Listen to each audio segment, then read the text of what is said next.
नमस्कार, आप देख रहे हैं भारत 24 और आपके साथ मैं हूं पूजा यादव। आतंक के समूल नाश को लेकर अपने प्रण को पीएम मोदी ने आज फिर दोहराया।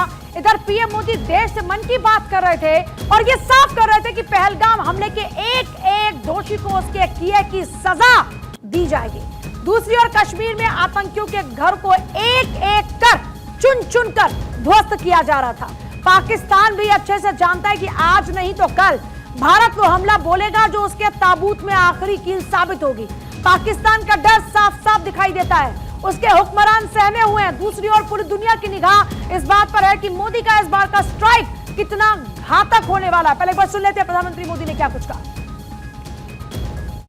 22 अप्रैल को पहलगाम में हुई आतंकी वारदात ने देश के हर नागरिक को दुख पहुंचाया है। पीड़ित परिवारों के प्रति हर भारतीय के मन में गहरी संवेदना है। भले वो किसी भी राज्य का हो, वो कोई भी भाषा बोलता हो, लेकिन वो उन लोगों के दर्द को महसूस कर रहा है जिन्होंने इस हमले में अपने परिजनों को खोया है। मुझे एहसास है हर भारतीय का खून आतंकी हमले की तस्वीरों को देखकर खौल रहा है। पहलगाम में हुआ यह हमला आतंक के सरपरस्तों की हताशा को दिखाता है, उनकी कायरता को दिखाता है। ऐसे समय में जब कश्मीर में शांति लौट रही थी, स्कूल कॉलेजों में एक वाइब्रेंसी थी, निर्माण कार्यों में अभूतपूर्व गति आई थी, लोकतंत्र मजबूत हो रहा था, पर्यटकों की संख्या में रिकॉर्ड बढ़ोतरी हो रही थी, लोगों की कमाई बढ़ रही थी, युवाओं के लिए नए अवसर तैयार हो रहे थे। देश के दुश्मनों को, जम्मू कश्मीर के दुश्मनों को ये रास नहीं आया। आतंकी और आतंक के आका चाहते हैं कश्मीर फिर से तबाह हो जाए और इसलिए इतनी बड़ी साजिश को अंजाम दिया। आतंकवाद के खिलाफ इस युद्ध में देश की एकता, 140 करोड़ भारतीयों की एकजुटता हमारी सबसे बड़ी ताकत है। यही एकता आतंकवाद के खिलाफ हमारी निर्णायक लड़ाई का आधार है। हमें देश के सामने आई इस चुनौती का सामना करने के लिए अपने संकल्पों को मजबूत करना है। हमें एक राष्ट्र के रूप में दृढ़ इच्छा शक्ति का प्रदर्शन करना है। आज दुनिया देख रही है, इस आतंकी हमले के बाद पूरा देश एक स्वर में बोल रहा है। साथियों, भारत के हम लोगों में जो आक्रोश है, वो आक्रोश पूरी दुनिया में है। इस आतंकी हमले के बाद लगातार दुनिया भर से संवेदनाएं आ रही हैं। मुझे भी ग्लोबल लीडर्स ने फोन किए हैं, पत्र लिखे हैं, संदेश भेजे हैं। इस जघन्य तरीके से किए गए आतंकी हमले की सबने कठोर निंदा की है। उन्होंने मृतकों के परिवारजनों के प्रति संवेदनाएं प्रकट की है। पूरा विश्व आतंकवाद के खिलाफ हमारी लड़ाई में 140 करोड़ भारतीयों के साथ खड़ा है। मैं पीड़ित परिवारों को फिर भरोसा देता हूं, उन्हें न्याय मिलेगा, न्याय मिलकर रहेगा। इस हमले के दोषियों और साजिश रचने वालों को कठोरतम जवाब दिया जाएगा। इस आतंकी साजिश के रचने वालों को कठोरतम सजा दी जाएगी। इससे पहले आरएसएस प्रमुख मोहन भागवत का भी आपने स्टेटमेंट सुना, जिसमें सीधे तौर पर संदेश दिया कि इस बार ऐसे आतंकी और आतंकियों के आकाओं का हश्र बहुत बुरा होने वाला है, क्योंकि लातों के भूत बातों से नहीं मानते हैं। अब तक पाकिस्तान को कई मौकों पर समझाया, हमने हमेशा बड़े भाई होने का फर्ज निभाया, लेकिन ना ये भाई और ना ये कोई रिश्तेदार, ये सिर्फ दगाबाज हैं। आइए चर्चा की शुरुआत करते हैं। मौसमी सचदेव हमारे साथ में, foreign expert brigadier Vinod Dutta हमारे साथ में है, रक्षा विशेषज्ञ, कर्नल टीपी त्यागी भी हमारे साथ में, रक्षा विशेषज्ञ। आप तीनों का बहुत बहुत स्वागत है। विनोद सर, आपके साथ शुरुआत करते हुए, क्योंकि हम लगातार देख रहे हैं और हम बार बार चेता भी रहे हैं पीएम मोदी चेता रहे हैं, एक एक भारतीय नागरिक चेता रहा है पाकिस्तान को, इस बार तुम्हारा हश्र बुरा होगा। लेकिन सभी बेसब्री से इंतजार भी कर रहे हैं कि यह हश्र बुरा कब होगा और इस बार क्या एक्शन होगा। तो क्या एक्शन होना चाहिए इस बार आतंकिस्तान के साथ? देखिए, एक्शन तो भारत ने ऑलरेडी शुरू कर दिया है, क्योंकि आप देखिए जिस तरह से इंडस वाटर ट्रीटी को सस्पेंड किया गया है, पाकिस्तानी नागरिकों को वापस भेजा जा रहा है। सर मैं मिलिट्री जो एक्शन की बात कर रही हूँ, ये embassies तो जो हमने डिप्लोमेटिक स्ट्राइक की वो की, लेकिन अब जी। बात हो रही है कि मिलिट्री एक्शन में क्या होगा। हमने एयर स्ट्राइक मैं- देखा, सर्जिकल स्ट्राइक देखा, इस बार क्या? उसी पे आ रहा हूं मैं। तीन तरह से भारत ने अटैक किया है। एक तो इंटरनेशनल लेवल पे डिप्लोमेटिक, उसने अपनी फेवरेटिज्म लोगों से जताई है। दूसरी चीज ये है कि अब मिलिट्री एक्शन, क्योंकि जिस तरह से प्रधानमंत्री साहब ने कहा है कि मिलिट्री एक्शन भी लिया जाएगा, और क्योंकि देखिए इसमें जो प्लानिंग होती है, क्योंकि सरप्राइज और डिसेप्शन एक बहुत बड़ा मुद्दा होता है किसी ऑपरेशन के लिए, तो इसमें ये नहीं है कि साहब आज हुआ, यस ये चीजें हो सकती थी, क्योंकि जैसे ही टीआरएफ ने इसकी जिम्मेदारी ली थी तो एकदम उसके जो लॉन्च पैड से या उसके जो ट्रेनिंग सेंटर्स थे वहां इमीडिएट रिटेलिएशन होना चाहिए था। लेकिन क्योंकि अब अगर हम कोई बहुत बड़ा ऑपरेशन प्लान कर रहे हैं या कोई इस तरह का प्यूनिटिव एक्शन प्लान कर रहे हैं, तो उसमें तैयारी की जरूरत है, Definitely. उसमें प्लानिंग की जरूरत है, और उसमें जो मतलब जिसे कहते हैं कि सरप्राइज और डिसेप्शन, ये बहुत बड़ा मुद्दा होगा। क्योंकि आपने देखा होगा कि पाकिस्तान ने ऑलरेडी वो जो उनके सेंटर्स थे लॉन्च पैड से खाली करा दिए गए हैं। हाफिज सईद जैसे लोगों को उन्होंने एक सेफ जगह पे भेज दिया गया है। जी। तो भारत एक अपॉर्चून टाइम का वेट कर रहा है, क्योंकि जैसा प्रधानमंत्री साहब ने कहा था कि इन लोगों की जो कुर्बानी है वो वेस्ट नहीं जाएगी, और मुझे पूरा यकीन है कि जो आर्मी है या तो कोई लिमिटेड ऑफेंसिव प्लान करेगी या सर्जिकल स्ट्राइक्स प्लान करेगी, और इसको बिल्कुल कंक्लूसिव एंड तक ले जाएंगे। और भारत को ये करना भी चाहिए, क्योंकि काफी समय हो गया हमने इनको मौके दिए, हमने इनको डोजियर सबमिट किए, लेकिन अब तो यही होना चाहिए कि अगर एक नागरिक हमारा शहीद होता है तो उसके बदले में कम से कम 10 जो दहशतगर्द हैं उनको फना होना पड़ेगा, उनका कत्ल करना पड़ेगा। टीपी त्यागी सर, एक सवाल ये भी आता है जहन के अंदर कि इस बार होने क्या वाला है, क्योंकि हम लगातार देख रहे हैं कि हमारी तीनों सेना एक्टिव हैं, लेकिन जिस तरीके से हमने देखा कि जो हमारी नेवी है वो लगातार जो एक्सरसाइज कर रही है, उससे एक बड़ा संदेश है। एक और इसके साथ सवाल जोड़ रही हूं, क्योंकि पाकिस्तान के अंदर जो रेलवे है उसको आर्मी को सुपुर्द कर दिया गया है, हर रेलवे स्टेशन पर आर्मी डेस्क बनाए जा रहे हैं। ये जो पाकिस्तान की तैयारियां नजर आ रही हैं और ये दिखाने की कोशिश कर रहे हैं कि देखिए अगर आप कुछ करेंगे तो हम भी तैयार हैं, इसको आप कैसे देखते हैं? देखिए, पहले तो मैं ब्रिगेडियर दत्ता साहब की बात से पूरी तरह सहमत हूँ कि हमको सरप्राइज और डिसेप्शन मेंटेन करना पड़ता है। जहां हम कमजोर हैं वहां दिखाना पड़ता है कि हम ताकतवर हैं, जहां ताकतवर हैं वहां दिखाते हैं हम कमजोर हैं। तो वो सरप्राइज है जो सबके सामने नहीं खोली जा सकती। लेकिन हम क्या करने वाले हैं, इसके लिए हम पाकिस्तान का धन्यवाद देते हैं, क्योंकि पाकिस्तान ने हमारा रास्ता खुद होके आसान कर दिया। वो बताता हूँ कैसे। हमने जब इंडस वाटर ट्रीटी को स्थगित करने की बात कही तो पाकिस्तान ने कहा कि मैं शिमला समझौता रद्द करता हूँ। शिमला समझौता के अंदर एक क्लॉज ये भी है कि लाइन ऑफ कंट्रोल यानी कि एलओसी को मेंटेन किया जाएगा। जब शिमला समझौता खत्म हो गया तो एलओसी की सैंक्टिटी भी खत्म हो गई। एलओसी की सैंक्टिटी खत्म हो गई, लिहाजा अब जिसमें जितनी ताकत है वो उतना अंदर घुसे, यानी कि अब हमें पीओके में घुसने का रास्ता खुद पाकिस्तान ने खोल दिया। और पीओके के लोग हमसे वैसे ही मिलना चाहते हैं। और दूसरी बात कि अब जो पीओके के अंदर उनके लॉन्च पैड है, खाली हो या भरे हो, हमारे पास उन्हें तो खत्म करने की कैपेबिलिटी, स्टैंड ऑफ कैपेबिलिटी है। यानी कि हम अपने यहाँ से ही अपाचे अटैक हेलीकॉप्टर से या राफेल से उन लॉन्च पैड के जिनकी लॉन्गिट्यूड और लैटिट्यूड हमें मालूम है, हम उन्हें ध्वस्त कर सकते हैं। अब आपने पूछा दूसरा सवाल कि पाकिस्तान ने रेलवेज के ऊपर अपने कंट्रोल कर लिया है कि army will control the railways. उन्होंने अपने मेडिकल स्टाफ की छुट्टी रद्द कर दी है। वो इस कदर डर गए हैं कि मुनीर बंकर में चले गए हैं, यानी कि मौलाना या जनरल मुनीर, उन्होंने अपनी फैमिली को बाहर भेज दिया है। जो ये जैसे मोहम्मद के कैंप से इनको खाली करा दिया है, ट्रेनिंग सेंटर के लोगों को वहां का आईएसआई दूसरी जगह सेफ जहाज में ले जाने के ऊपर लगा हुआ है। और पाकिस्तान अब भीख मांग रहा है एक किस्म से, तो कोई इंटरनेशनल कम्युनिटी का देश उसे मदद करने को तैयार नहीं, तो वो चाइना के पास गया कि मुझे PL-15 मिसाइल दे दो, टर्की के पास गया, टर्की ने अभी कोई जवाब नहीं दिया।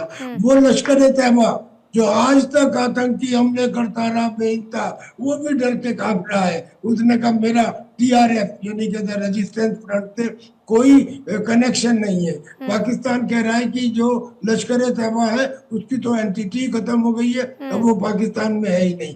बहरहाल पाकिस्तान का जो डर है वो सब जगह दिखाई दे रहा है, और इसलिए अब वो रेलवे वाला इस नाटक को दिखा के ये बताना चाहता है कि हमारी तैयारी पूरी है। पर यहाँ दो बात जरूरी है, 1971 में तो उसके 2 टुकड़े हुए थे, अब मुझे लगता है कि उसके 4 टुकड़े होंगे। उसका कारण ये है कि इस समय पाकिस्तान के खिलाफ एक क्वेड ऑफ टेरर है।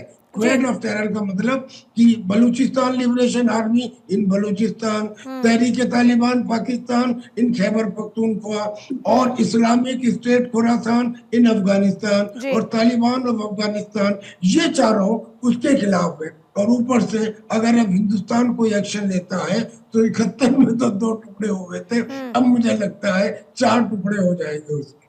और ये जो तैयारी जितनी दिखा रहा है ये सब डर में दिखा रहा है, डर में। वरना किसी 8वीं क्लास के बच्चे जैसा ऐसा भाषण कि साहब सिंधु नदी के अंदर पानी नहीं है, उनका खून बहेगा, who will accept it?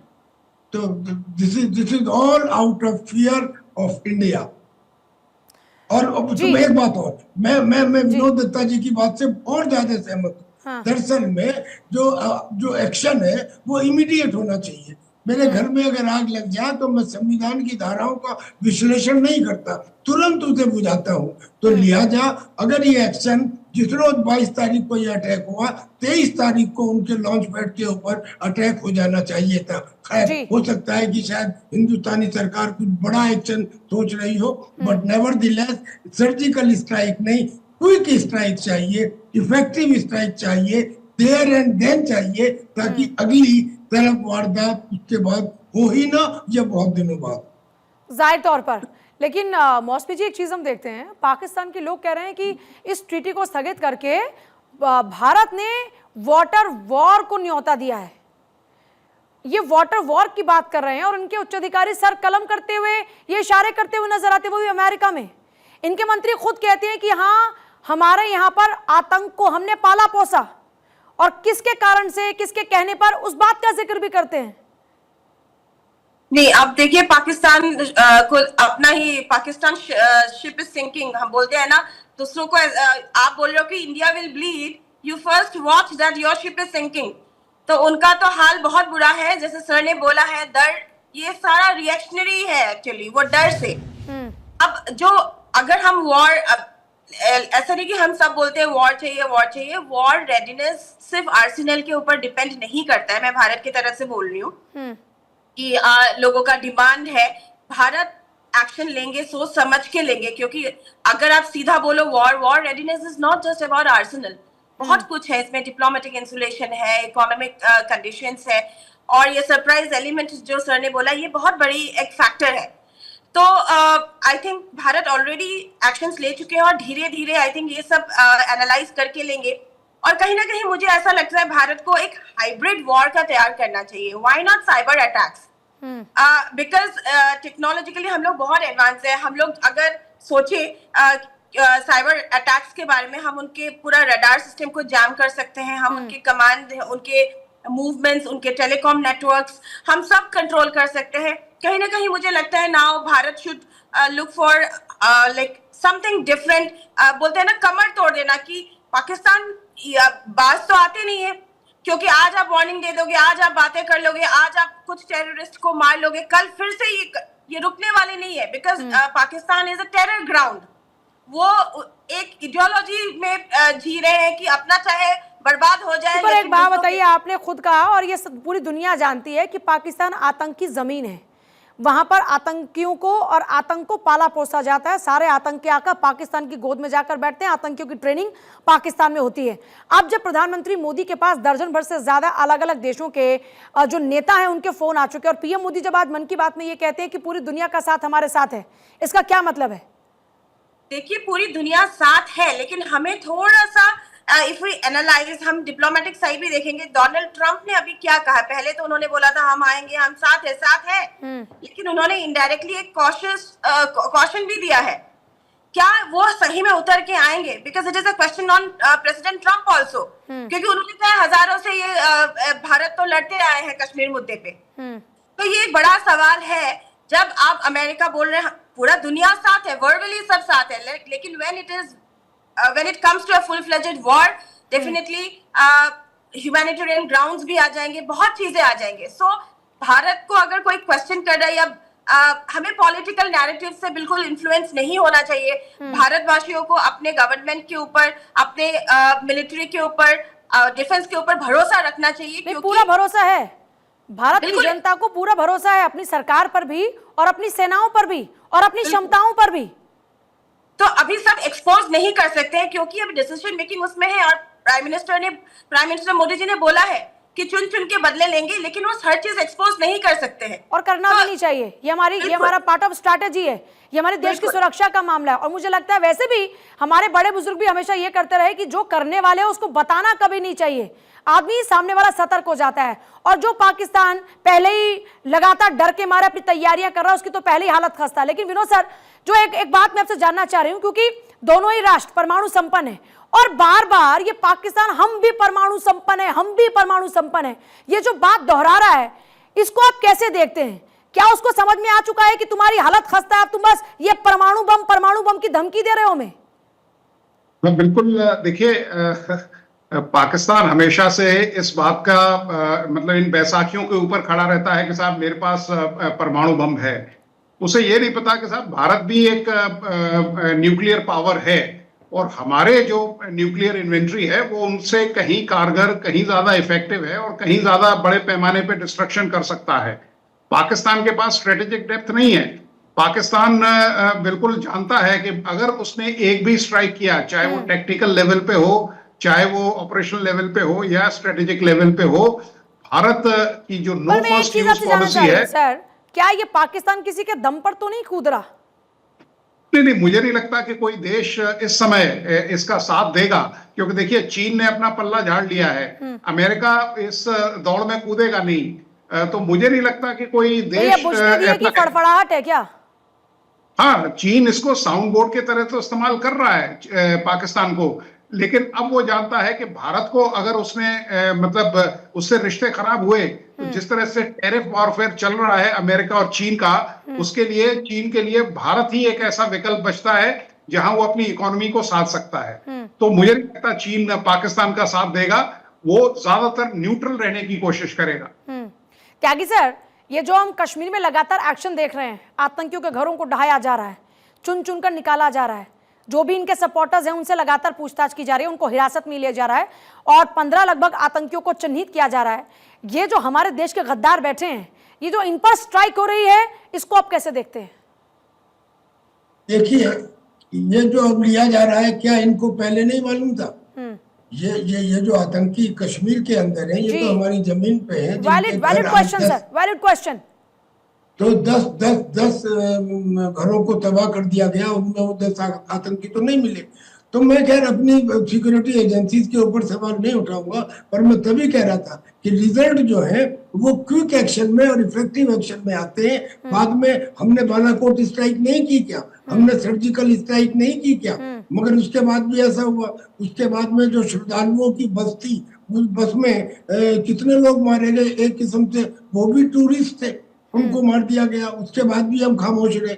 अगर हम हर घटना के साथ इमीडिएट कुछ ना कुछ एक्शन लेते, तो फिर आने वाली अगली घटना या तो डिले हो जाती या खत्म हो जाती। पर त्यागी सर, इस बार एक बदलाव है सर, मैं आपको रोक के बस एक बात बोल रही हूँ। इस बार फर्क ये है बातों में कि इससे पहले हमने स्ट्राइक की और उन आतंकियों का खात्मा किया, लेकिन इस बार जो प्रधानमंत्री कह रहे हैं कि हम आतंक के खात्मे पर इस बार कार्रवाई करेंगे, तो ये जो आतंक का खात्मा है, इस पर जोर दिया जा रहा है। मतलब क्या, ये जितने भी आतंक के आका बैठे हैं इस बार सबका सफाया होगा? क्या इतनी बड़ी प्लानिंग की है भारत ने? देखिए जी, ये बात भी सही कह रहे हैं वो, क्योंकि अब से पहले ऐसा नहीं था। पाकिस्तान 26/11 हुआ तो पहली बात तो हमारी गलती रही कि हमने 26/11 का जवाब नहीं दिया। और जब 26/11 हुआ तो पाकिस्तान ये कहता रहा कि this has been done by non state actors. जब भी कभी कोई घटना हो तो पाकिस्तान अपना पल्ला झाड़ ले कि स्टेट एक्टर नहीं है, इसमें नॉन स्टेट एक्टर है। लेकिन अब जब तौवर राणा को यहाँ लाया गया और जब ये पता लगा कि पाकिस्तान की ISI में मेजर अली भी हैं, मेजर इकबाल भी हैं और वो दोनों 26/11 की सर मेरे पास अब वक्त नहीं है, माफी चाहूंगी सर। आप सभी का बहुत शुक्रिया चर्चा में शामिल होने के लिए। लेकिन ये तो तय है कि भारत ने इस बार तैयारी बहुत ही जबरदस्त की है और जो तैयारी की है उसका खौफ पाकिस्तान में महसूस हो रहा है। इसीलिए कभी खून बहाने की बात करते हैं, कभी वाटर वॉर की बात करते हैं और कभी कहते हैं कि हम भी परमाणु संपन्न राष्ट्र हैं। वो कहते हैं ना, चोर की दाढ़ी में तिनका। पाकिस्तान का हाल वही है और जब ज्यादा घबराहट होती है तो आदमी ज्यादा रिएक्ट करता है। पाकिस्तान का हाल भी कुछ वैसा ही है। वो घबराहट को छुपाने के लिए ऐसी गिदड़ भपकियां दे रहा है, लेकिन उसका डर महसूस किया जा सकता है और उसका डर सही साबित होगा, इस बात की गारंटी भारत देता है।